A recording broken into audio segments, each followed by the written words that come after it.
চাকসুনি বাংলাদেশ ছাত্র অধিকার পরিষদ বরাবর আগে থেকে মাঠে ছিল, এখনও রয়েছে এবং ভবিষ্যতেও থাকবে।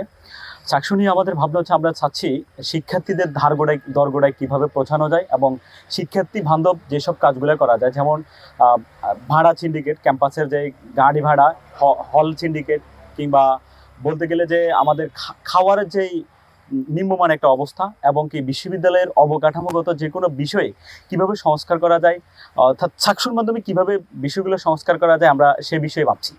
আর আমাদের প্রত্যাশা হচ্ছে যে আশা করি এই শীঘ্র হচ্ছে চট্টগ্রাম বিশ্ববিদ্যালয় প্রশাসন সম্মিলিত সকল শিক্ষার্থীদের কিনে এবং যারা ছাত্র সংগঠনের প্রতিনিধি রয়েছে সকলের সাথে পরামর্শ করে খুব শীঘ্রই একটা মানে শিক্ষার্থী বান্ধব একটা ছাত্র সংসদ দিবে, যে ছাত্র সংসদের মাধ্যমে শিক্ষক, শিক্ষার্থী, প্রশাসন সহ একটি পরিবার গড়ে উঠবে।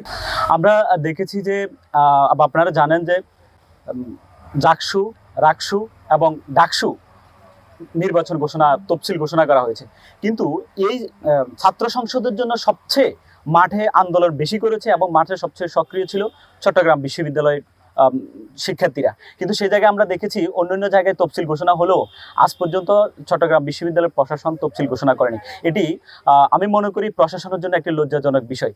আপনারা কিছুদিন আগেও দেখেছেন যে এখানে জোবরা কমিউনিটি সেন্টার নামে শিক্ষার্থীরা একটা অভিনব কৌশলে প্রতিবাদ করেছিল, কিন্তু চট্টগ্রাম বিশ্ববিদ্যালয়ের প্রশাসন এই অভিনব ভাষাটাও তারা বুঝেনি। তার মানে তাদের লজ্জাটা কোন জায়গায় পৌঁছে গেছে এটা আমরা অনুমান করতে পারিনি। তো সেই জায়গা থেকে আমরা বলবো যে এই বিশ্ববিদ্যালয়ের প্রশাসনকে আরও শিক্ষার্থী বান্ধব হওয়া উচিত।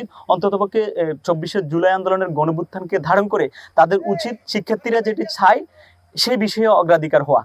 নিজেদের স্বার্থ হাসিল তো আগে স্বৈরাচার হাসিনাও করেছে, সেরকম অবস্থা যদি হয় তাহলে প্রশাসনের অবস্থা কিন্তু নড়বড় হয়ে যেতে পারে।